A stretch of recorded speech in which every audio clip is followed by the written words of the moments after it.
Diz assim o Senhor no Salmo de número 95. Vinde, cantemos ao Senhor com alegria, cantemos com júbilo à rocha da nossa salvação. Apresentemo-nos diante dele com ações de graças e o celebremos com cânticos de louvor, porque o Senhor é o Deus soberano, o grande Rei acima de todos os deuses. As profundezas da terra estão nas suas mãos e os altos dos montes lhe pertencem.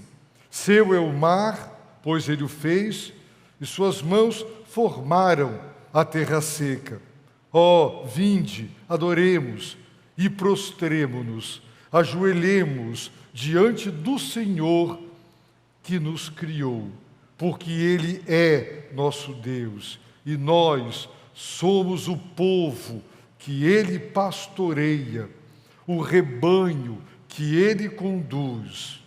Se hoje ouvirdes sua voz, não endureçais o coração, como em Meribá, como no dia de Massá, no deserto, quando vossos pais me tentaram, pondo-me à prova, ainda que tivessem visto minhas obras.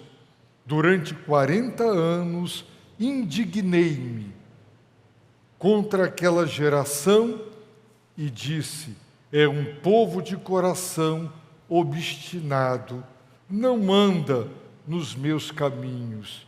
Por isso, jurei na minha ira, eles não entrarão no meu descanso. Queridos irmãos, o Salmo 95 é um salmo precioso. É um salmo que nos apresenta um convite, uma convocação para adorar.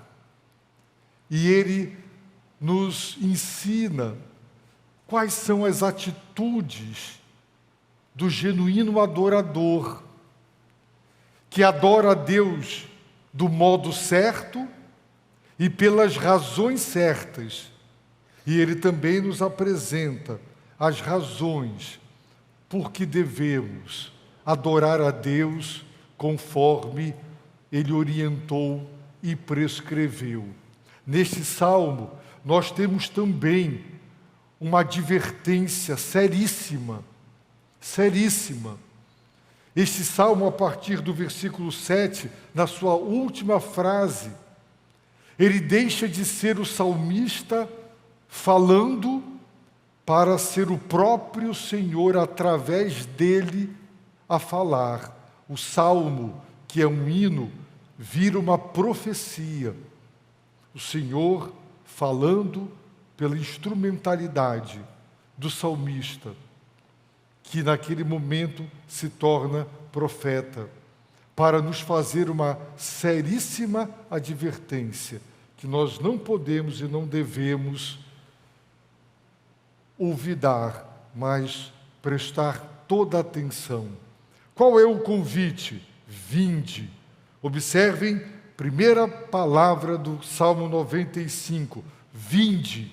Observem a renovação do convite no início do verso 6, ó, vinde. Somos convocados para comparecer diante de Deus, ó, vinde. E o que nós, meus irmãos, devemos fazer? Em primeiro lugar, adorar a Deus significa cantar ao Senhor. Em segundo lugar, verso 2, significa apresentar-se diante dele. Em terceiro lugar, significa, verso 2, celebrar o Senhor. No verso 6, nós devemos aceitar o convite e adorar, devemos nos prostrar, devemos nos ajoelhar. são atitudes de adoração. E as razões por que nós aprendemos, por que devemos adorar? Porque o Senhor, diz o salmista, Ele é soberano, verso 3. Ele é o Senhor é o grande Rei acima de todos os deuses. Ele é, verso de número 6 no final, o nosso Criador. E Ele não é só o Criador do universo, Ele é o Criador do povo de Israel. Devemos adorá-lo porque Ele é nosso Deus. E nós somos o povo que Ele pastoreia, nós somos o rebanho que Ele conduz. Portanto, somos convidados a adorar. Veremos que tem um modo certo de adorar e as razões para adorar. Vinde é a convocação. E quem adora a Deus precisa ter no coração isso muito claro. Todo culto e toda adoração a Deus é o homem ofertando, é o homem dirigindo-se a Deus, dando, oferecendo algo para Deus. Mas toda genuína adoração não se restringe, não se limita e não se reduz. Os homens dirigindo-se a Deus através do louvor e das orações. Todo culto genuíno, toda adoração verdadeira, Deus também se dirige e fala com o seu povo. Portanto, nós temos que ter bem claro no coração. É tão triste ver pessoas que gostam do momento do louvor, porque cantarão para Deus. Gostam do momento das orações, porque invocarão a Deus e suplicarão a Deus. Mas quando chega no momento de Deus falar, de Deus comunicar-se, quando é da direção de Deus para o povo, muitos não têm prazer. Eu já preguei em congressos e já tive experiências em várias igrejas de grupos de louvor que, quando começa o louvor, entram em êxtase. Acabou o louvor, vão para o lado de fora, ficam batendo papo sobre os diversos e mais variados assuntos. E quando acaba a palavra, voltam, não é? E novamente entram em êxtase para o louvor, mas não compreenderam o que significa adorar. Então, adorar, irmãos, implica em nós nos dirigirmos ao Senhor pelos louvores e pelas orações. E também em Deus dirigir-se a nós e falar conosco. Por isso, nós recebemos aqui uma seríssima advertência da parte do próprio Deus. Então, vinde é o convite. O que devemos fazer quando aceitamos o convite para adorar? Cantemos ao Senhor. O louvor não é para a congregação, não é para entreter, para agradar. A congregação, ela pode ser e será edificada. Ela terá enlevo espiritual, mas cantemos ao Senhor. É como um rapaz que canta uma canção de amor para a sua amada. Cantemos ao Senhor. Como nós devemos cantar ao Senhor? Com alegria. Nenhum de nós, por mais triste que esteja, por mais arrasado que esteja, por mais abatido que esteja, pode cantar com tristeza ao Senhor. Porque a genuína adoração independe das nossas emoções, independe do estado emocional, do nosso estado. A genuína adoração depende tão somente de quem Deus é e do que Ele fez. E isso permanece inalterado, quer estejamos no momento de alegria ou no momento de tristeza, passando por aquele período de vacas magras ou do período de vacas gordas. Vinde, cantemos ao Senhor, e quem canta ao Senhor, canta com alegria. Mais uma vez, o convite, vinde, cantemos. A quem? O nome de Deus é substituído. Ele é a rocha da nossa salvação. Ele é o alicerce sobre o qual a nossa salvação está alicerçada, fundamentada. Se Deus não tivesse tomado a iniciativa, se Ele não tivesse buscado em Cristo a cada um de nós, jamais seríamos salvos. Ele é a rocha, o alicerce. Você não é salvo por quem você é e pelo que você faz. Você é salvo porque o fundamento da salvação é o próprio Deus. E sendo Deus o alicerce, a rocha sobre a qual a nossa salvação é construída, então, vinde, cantemos com júbilo. Não podemos cantar, meus irmãos, abatidos, sem nenhuma alegria, sem nenhuma satisfação. E alguém perguntará, como é possível? Se eu estou sofrendo, meu coração está sangrando, eu estou passando por um momento muito difícil da minha vida.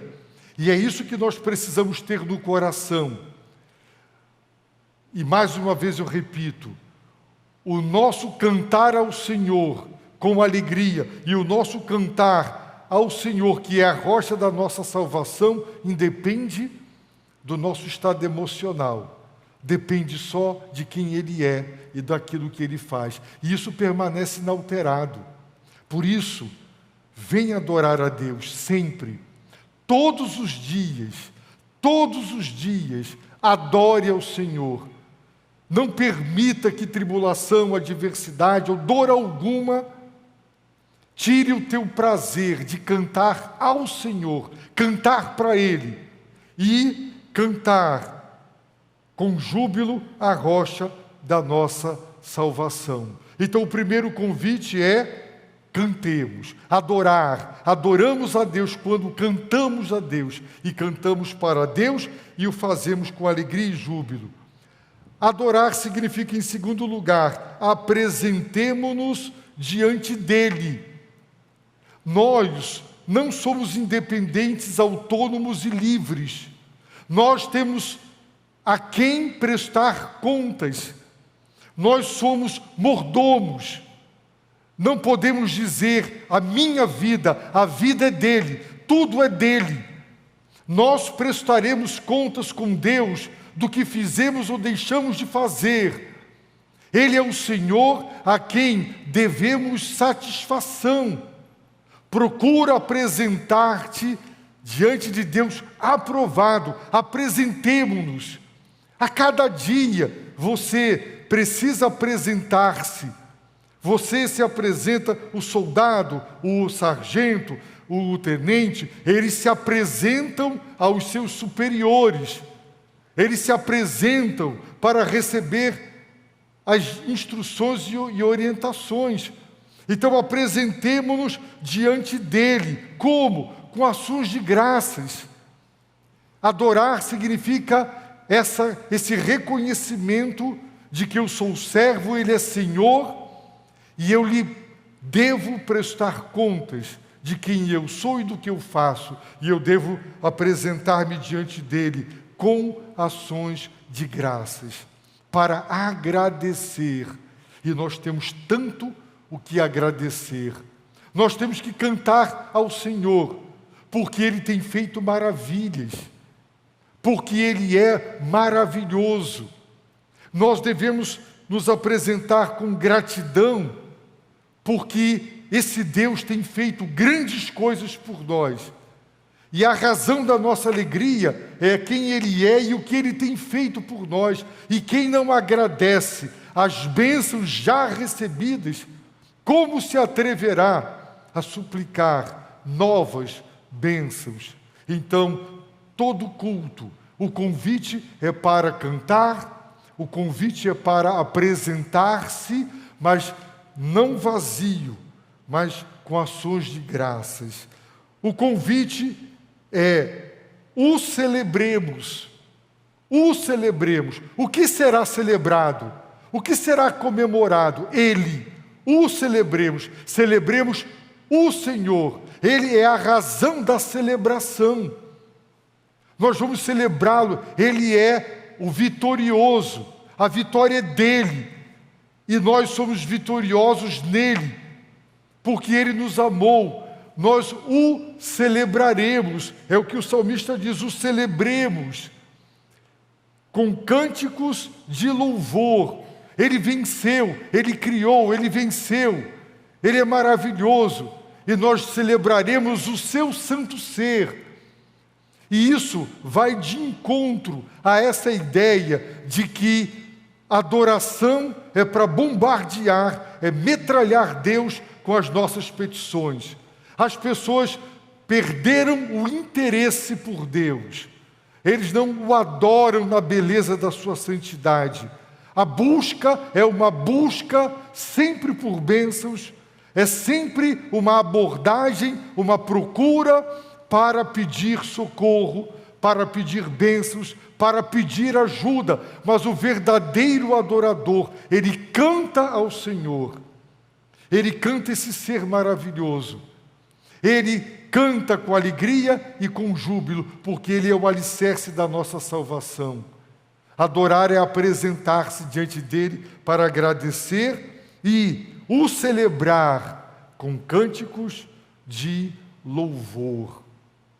Queridos irmãos, e o salmista no verso 6, ele continua nos ensinando, ele reitera o convite, ó vinde, é uma convocação. E, em quarto lugar, adoremos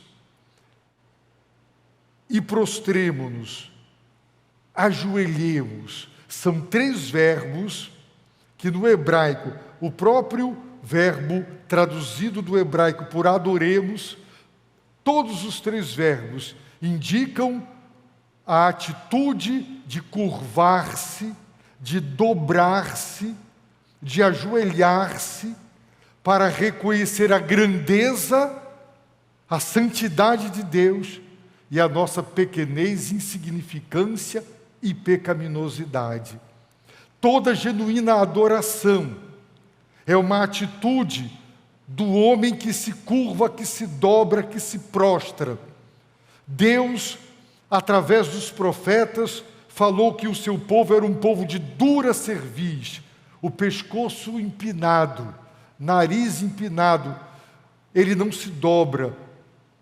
O nervo é de ferro, é a soberba, é a vaidade do ser humano que se acha. Mas toda verdadeira adoração implica em quebrantamento, em contrição.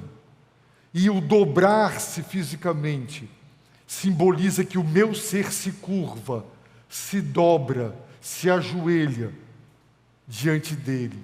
O Filho de Deus, ele se dobrou, ele se curvou e ele disse: não seja feito o que eu quero, mas o que tu queres.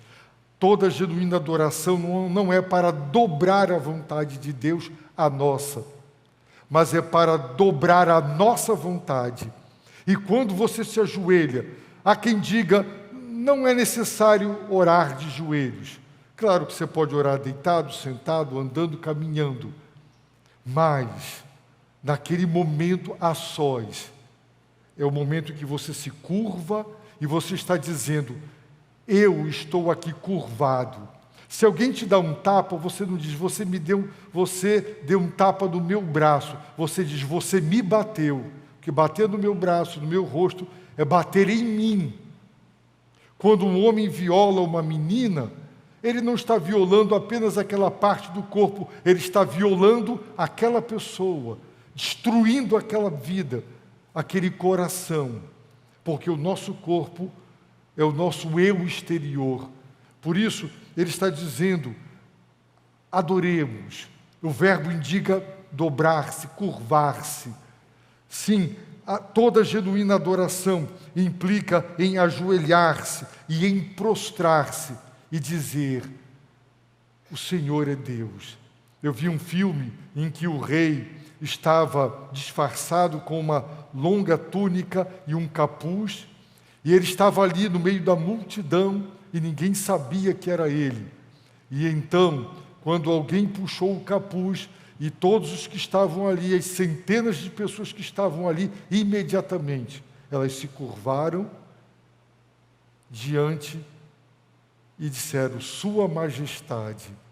Meus irmãos, nós temos que nos humilhar diante de Deus. Deus resiste ao soberbo, aquele que não se quebranta, aquele que não tem contrição, aquele que não se humilha, aquele que não se prostra.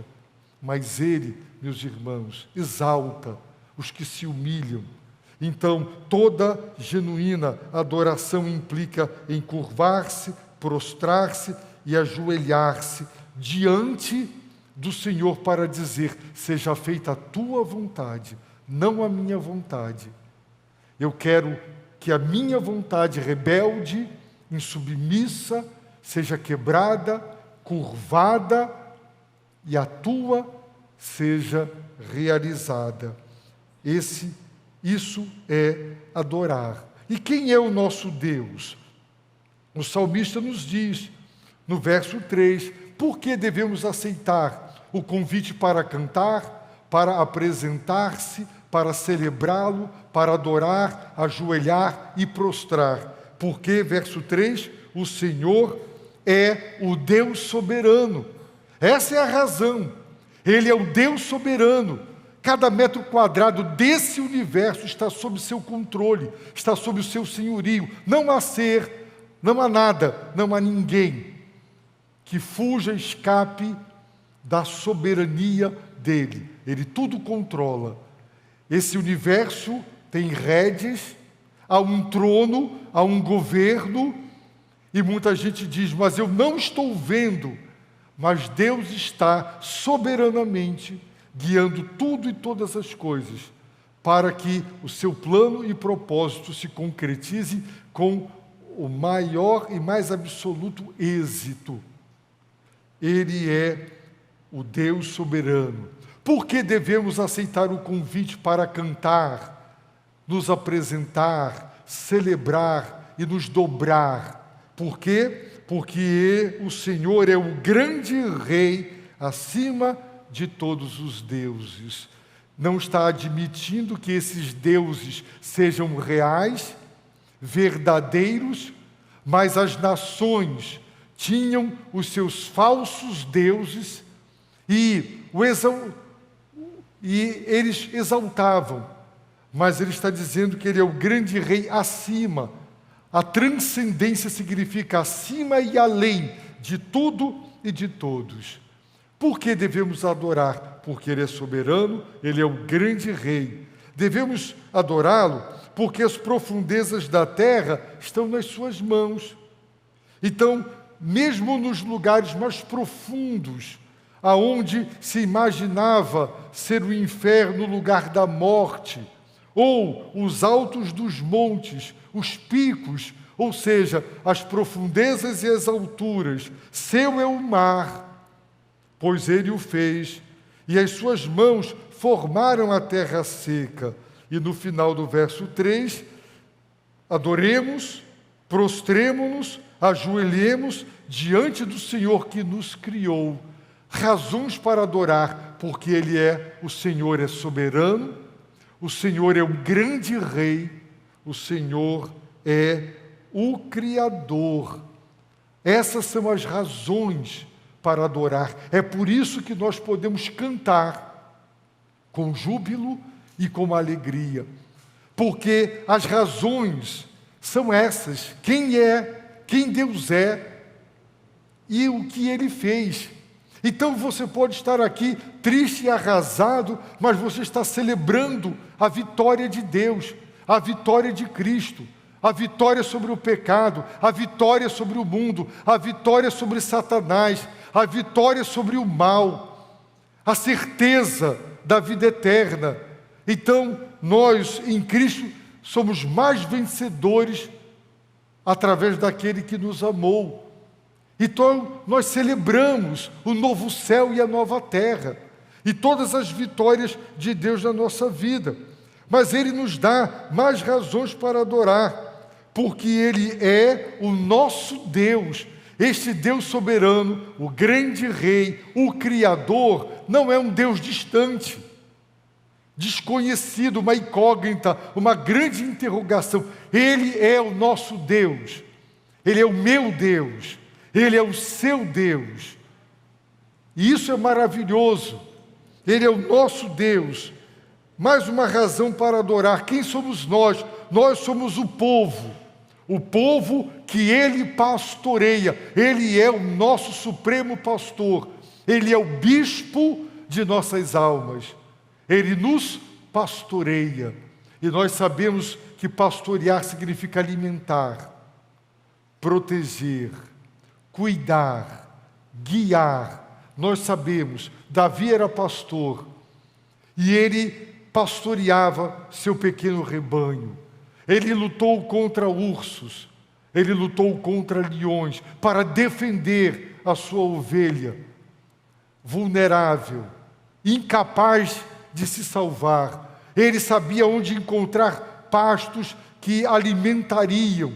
Ele sabia onde tinham águas, onde as ovelhas não correriam risco de crocodilos ou de correntezas que pudessem levá-las. Ele procurava as águas tranquilas para que elas pudessem saciar a sua sede. Sim, por que devemos adorá-lo? Nós somos o povo de Deus. Ele é o nosso Deus, nós somos o seu povo e nós somos o rebanho que Ele conduz. Ele vai à nossa frente. Jesus se apresentou: eu sou o bom pastor dá a sua vida pelas ovelhas. As minhas ovelhas conhecem a minha voz, elas me seguem, elas não seguem a voz do estranho, do mercenário, elas seguem a voz do bom pastor. Então, nós somos o povo de Deus, nós somos o rebanho que Ele pastoreia e que Ele conduz. Então, temos razões para adorar. E quais são essas razões? Deus, sua soberania, seu reinado, o fato de que Ele é o Criador e o fato de que Ele é o nosso Salvador, é o nosso Deus, o nosso pastor e bispo de nossas almas. Por isso devemos aceitar o convite, cantar ao Senhor com alegria, devemos cantar com júbilo a Ele que é a rocha da nossa salvação, devemos nos apresentar diante dEle com ações de graças e devemos celebrá-lo, o seu ser, com cânticos de louvor. Devemos nos prostrar, porque toda genuína adoração não é diversão, não é entretenimento. A genuína adoração, ela quebranta o coração pecaminoso, rebelado, desobediente à soberana vontade do Senhor nosso Deus. Se, como produto, se o final ou o resultado do culto e da adoração não for o dobrar e quebrar a sua vontade, o negar a si mesmo, você não adorou. O Pai procura os verdadeiros adoradores. O verdadeiro adorador se prostra, se ajoelha e o corpo fala. Quem conhece o mínimo de linguagem corporal sabe o que os gestos do corpo, as posições do corpo dizem. E quando uma pessoa se prostra, ela está dizendo: eu me curvo diante de ti. Tua vontade deve ser feita, não a minha. O que tu queres é o melhor e não o que eu quero. Então, meus amados irmãos, observem que agora, no final do verso 7, vem a gravíssima e seríssima advertência. Até aí é o salmista falando, mas a partir de agora, o próprio Deus se apodera dele e fala, e ele se torna ali, pelo salmista, como aconteceu várias vezes, em vários momentos, o Espírito de Deus se apoderava, vinha sobre um homem, e Deus falava com o seu povo. E qual é a advertência? Se hoje ouvirdes sua voz, hoje, meus irmãos, este hoje é tão presente, que lá no capítulo 3 de Hebreus, o autor da carta aos Hebreus diz que o Espírito Santo, se os irmãos lerem lá, o Espírito Santo disse, porque quem está falando agora é o Espírito Santo através do salmista. E ele entendeu que aquele hoje não era só o momento presente do salmista, quando Deus falou, este hoje é o hoje para mim, é o hoje para você. Se hoje, agora, ouvirdes sua voz, e o que Deus está ensinando é que todo culto tem a parte do homem para Deus. Vinde, cantemos, celebremos, ajoelhemos, prostremos, adoremos, apresentemos. Isto é a parte que nos cabe. Agora, toda adoração genuína tem a parte que cabe a Deus. É quando Ele vai falar. Em todo culto genuíno, Deus fala. Deus fala pelo Espírito, Deus fala pela palavra. E o que Deus falou ao seu povo? Imagine, não é? O momento do aniversário da mamãe e os filhos homenageando a mãe. E a mãe interrompe as homenagens para fazer uma advertência. E talvez os filhos dissessem, mãe, puxa, estamos aqui te homenageando, e você interrompe para puxar a nossa orelha, para nos advertir. Não poderia ter deixado para outra hora? Não, porque quando Deus é adorado, há uma parte que nos cabe, nós na direção de Deus, e Deus na direção do seu povo, pela palavra e pelo Espírito. E a advertência é, se hoje ouvirdes a sua voz, porque Deus fala. Deus falou aos pais pelos profetas, e agora Ele nos falou pelo Filho. E Ele fala pela palavra. O Espírito de Deus fala pela palavra de Deus. Quando a palavra é pregada, quando há uma pregação expositiva, fiel, que ensina a revelação, ensina as Sagradas Escrituras, Deus fala. É por isso que no culto, em toda genuína adoração, há um momento para a pregação. Pregação não é aula, pregação não é palestra, pregação não é trabalho, embora esses aspectos estejam presentes. Pregação é Deus falar ao seu povo pela sua palavra e pelo seu Espírito, e isso só acontece quando as Escrituras são expostas. E, meus irmãos, se hoje ouvirdes a sua voz, qual é o grande e grave perigo que todos nós corremos quando Deus fala pela palavra e pelo Espírito? Não endureçais o coração. Esse é o grave erro. Você pode ouvir, mas você pode, você mesmo, endurecer o seu próprio coração para que ele fique inflexível, inquebrantável, para que ele se torne impenetrável.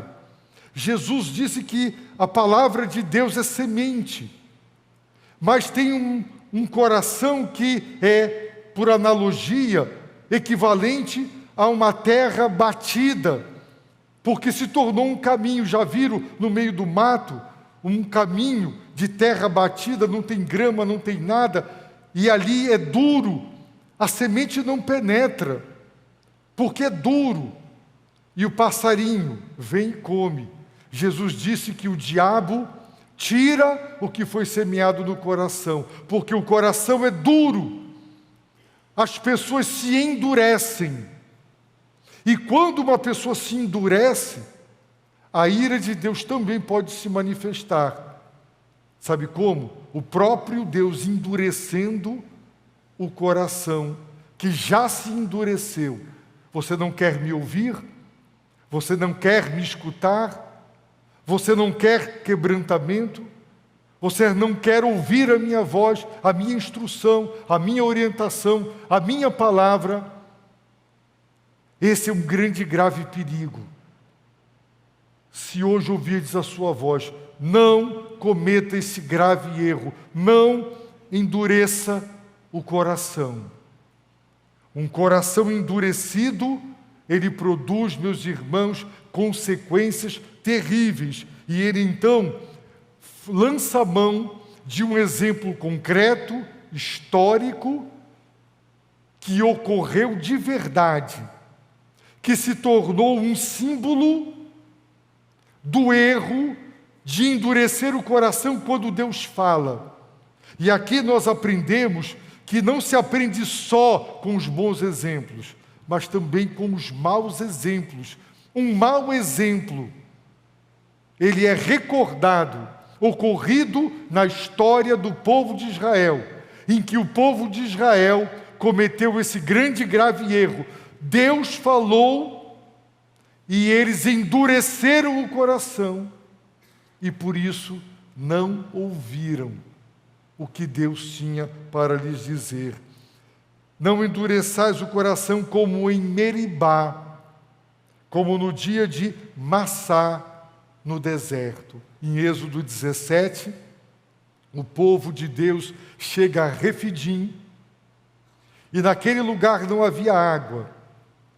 E a Bíblia diz que eles começaram a murmurar contra Moisés, discutir com Moisés e contender com Moisés. A palavra hebraica Meribá significa exatamente isso, contenda, discussão, murmuração. E o que subjaz a contenda, a discussão e a murmuração é a rebelião. Por isso, em Hebreus 3, ao invés de falar Meribá, ele diz como na rebelião, porque a rebelião dos israelitas em Refidim fez com que eles contendessem, discutissem com Moisés. E aquele nome foi dado àquele lugar, um apelido, Meribá. Como no dia de Massá. A palavra Massá, essa é uma palavra hebraica que significa submeter a teste. Eles testaram o Senhor, eles submeteram o Senhor à prova. Eles perguntaram: o Senhor está ou não está no meio de nós? De uma abordagem incrédula, uma petulância, eles duvidaram da presença de Deus e questionaram Deus. Eles ouviram a voz de Deus dando a orientação clara do que deveriam fazer. Mas eles discutiram, contenderam, eles disseram: Deus nos trouxe aqui para nos matar de sede. E murmuraram. Meus irmãos, os ímpios dizem: onde está o teu Deus?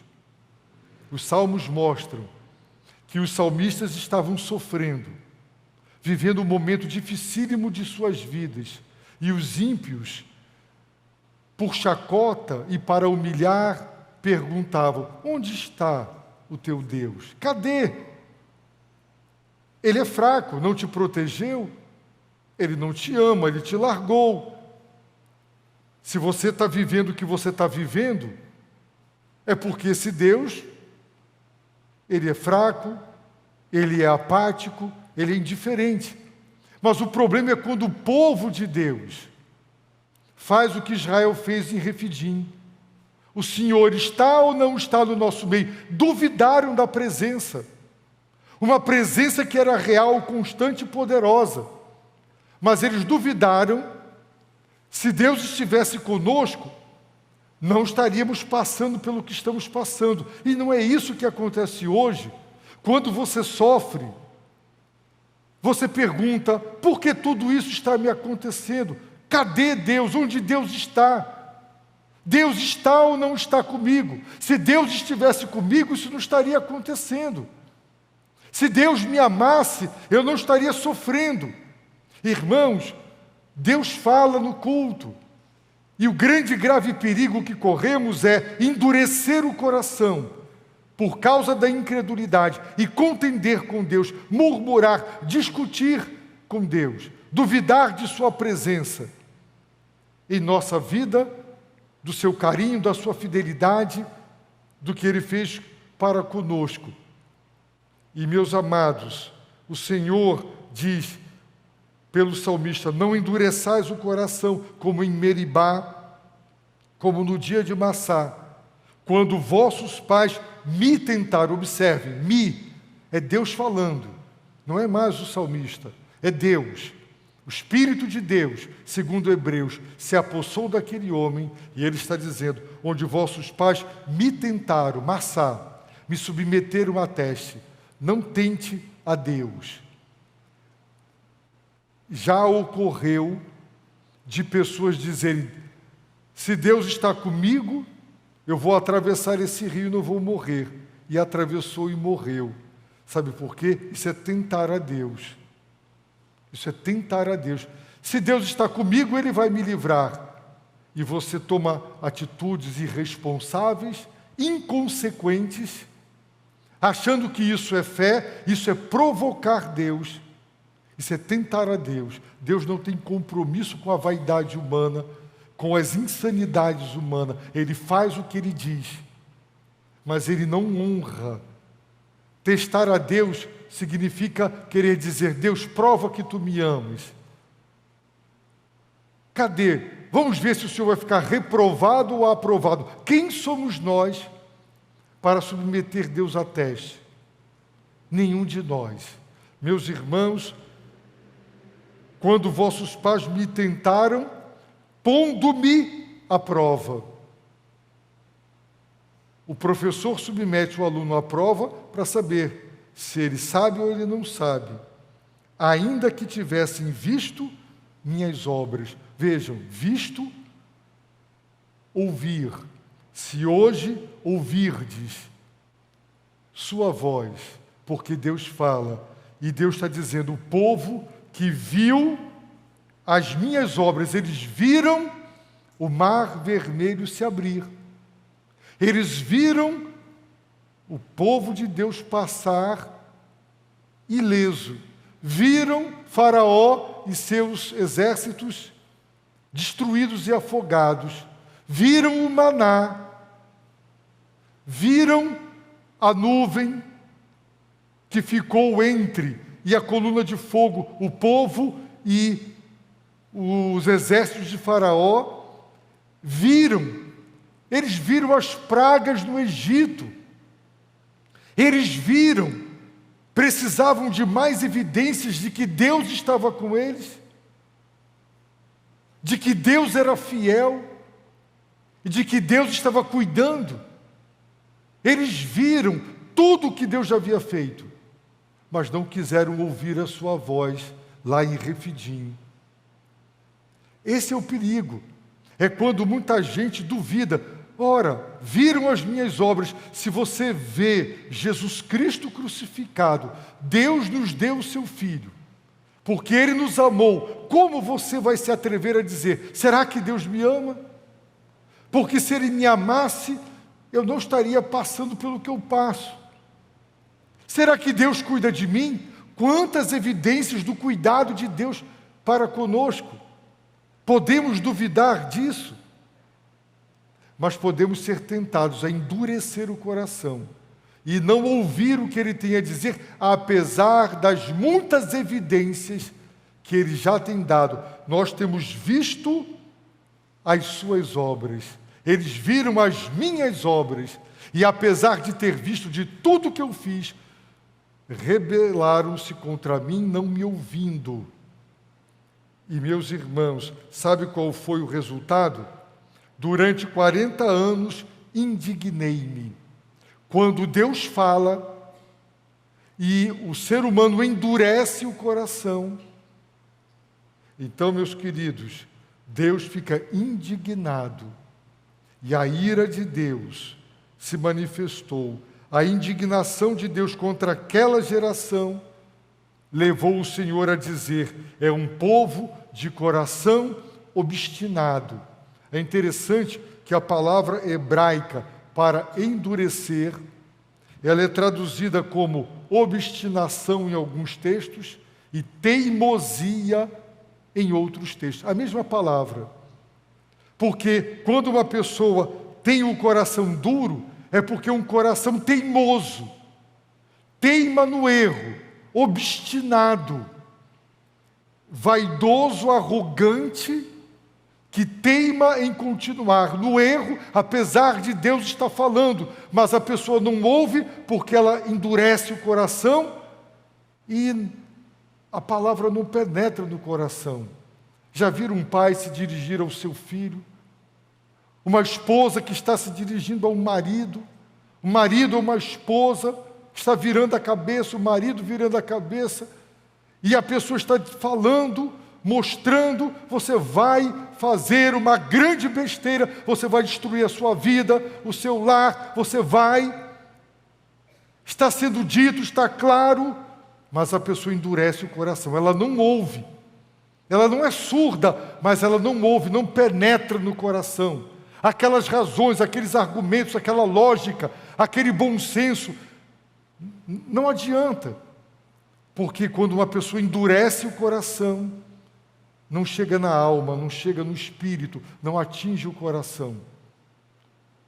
E então, meus amados, o texto bíblico diz que Deus disse: é um povo de coração obstinado, teimoso, é um povo que não anda nos meus caminhos. Literalmente, no hebraico significa não conhece os meus caminhos. Por isso não anda neles, porque não conhece o caminho do Senhor.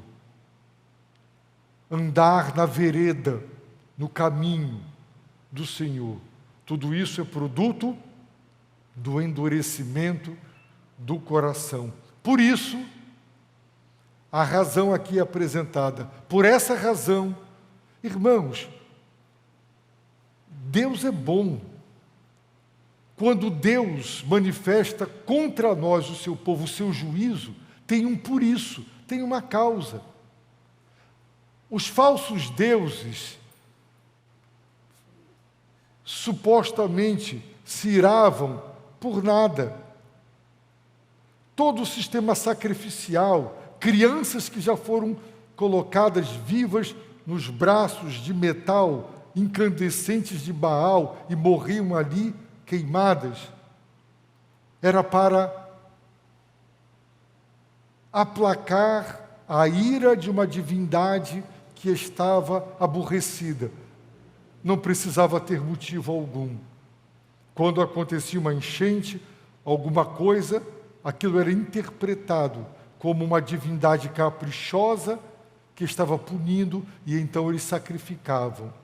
O número de sacrifícios realizados aqui pelos incas, pelos maias, pelos astecas, é absurdo. São milhares e milhares de pessoas que foram sacrificadas aos falsos deuses, mas aos demônios que ficam alojados nos ídolos dos falsos, que representam materialmente os falsos deuses. É o que a palavra de Deus nos diz. Por isso, por essas razões, jurei na minha ira, eles não entrarão no meu descanso. A terra prometida era o local onde eles descansariam da peregrinação. Eles se instalariam na terra, seriam abençoados na terra, com proteção, com saúde, com colheitas, com abundância. Mas Deus jurou na sua ira: não entrarão no meu descanso. E do capítulo 3 e 4 de Hebreus, baseados, o capítulo 3 e 4 de Hebreus é uma exposição do Salmo 95. E lá ficou claro que Josué, o descanso prometido, último não poderia ser Canaã. Porque se hoje ouvirdes a sua voz, e há uma promessa de um outro descanso, é o descanso de Deus, o céu, a sua presença, não entrarão no meu descanso. Por isso Hebreus diz: cuidado, para que não haja em vós nenhum coração incrédulo e perverso, que vos desvie de Deus. Se hoje ouvirdes a sua voz. O que é que nós estamos aprendendo? Que adorar significa cantar ao Senhor, significa apresentar-se ao Senhor.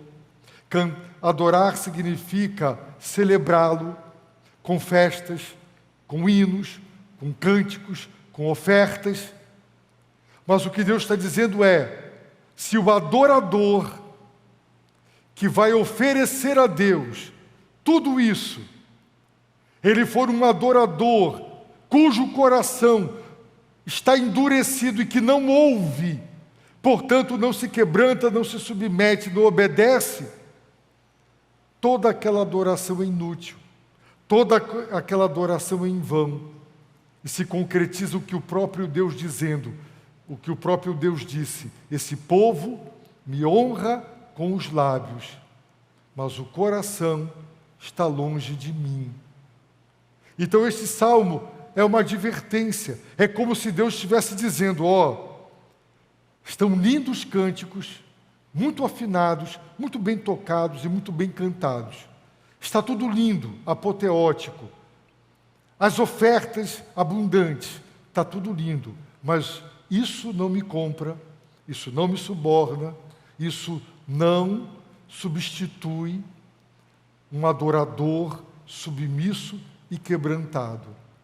É como se a mãe dissesse para os filhos no Dia das Mães: o anel de ouro com brilhante está bonito, a festa está bonita, as músicas estão bonitas, está tudo decorado, está tudo lindo, mas presta atenção, se vocês não vão continuar no dia a dia me desobedecendo, me dando tristeza, isso aqui não vale nada.